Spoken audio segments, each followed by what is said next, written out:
May delivery po kami today. At saka nandito ang aming engineer at architect.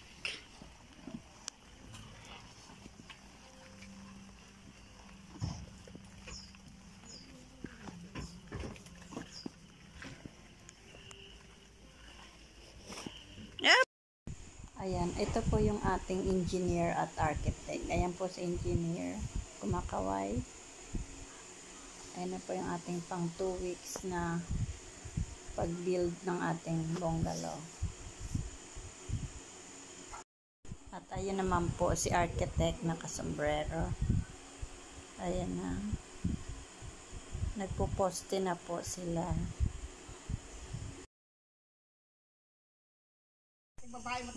Ang ganda. Nagpapatag na pala sila. Yan yung pinakang kabahayan. Liit lang, no? Tapos dyan pa kukunin ang toilet. Agoy. Tapos dito yung extension. Oo, dyan. Papapahod na lang. Pero kasama yun sa slab. Kumusta na kaya, Roldan? Hinahinay lang ha. Ay, naku, ang tubig. Wait lang. Ha? Ay, napasapa kahapaw. Oh, ay, tigil na naman, aray. Bakit? Pasado alas 3:30 dumating niya. Dumating ang deliver ng tubig daw. Talaga lang kami nagbubuhos pa.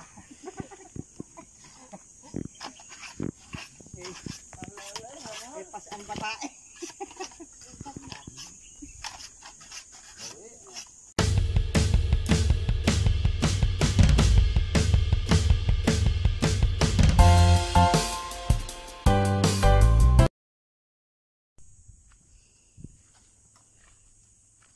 Lalim din ng tambak dito, ano?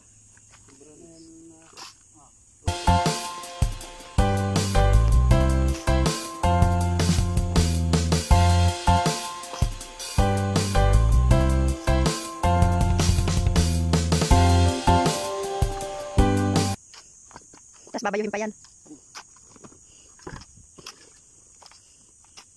Parang room lang din pala, ano? Room ng hotel.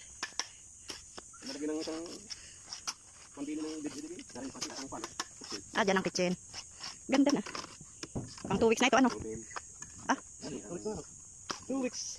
2 days. Kompleto ka pala ngayon. Ayan, nag-po-flooring na sila. Good morning, Kuya Jenry. Say hi muna to vlog.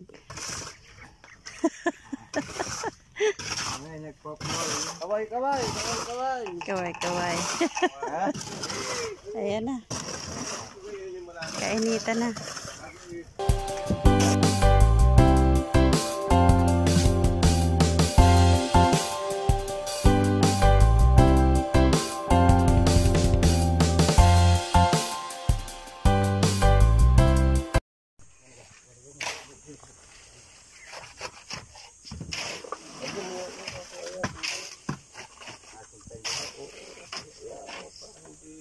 Yamin na labot na.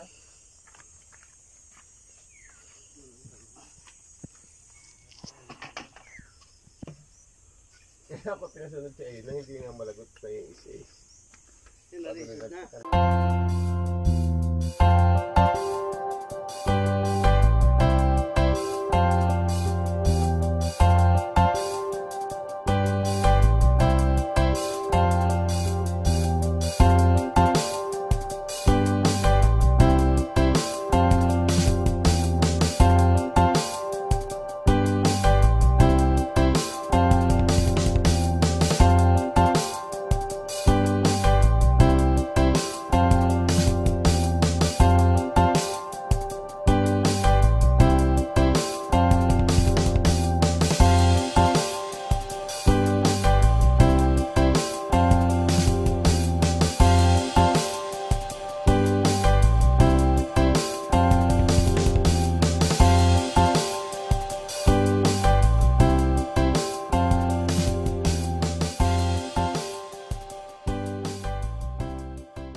Very bilis pala, ha?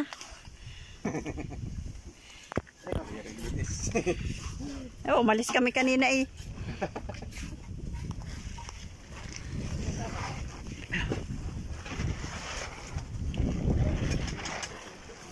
Ha? Magmerienda na kayo?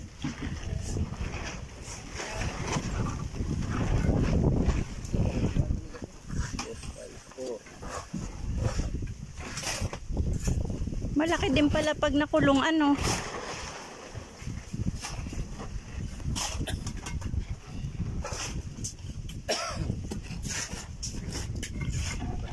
Ayan sila. Naghahalo. Naghahakot. May pala dyan. Malaking bintara.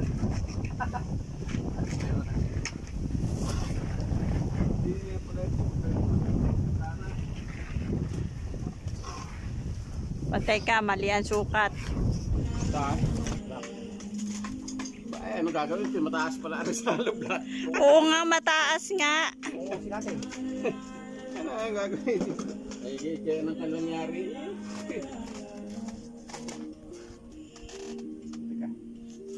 Sakto lang yung 3. Ayos lang.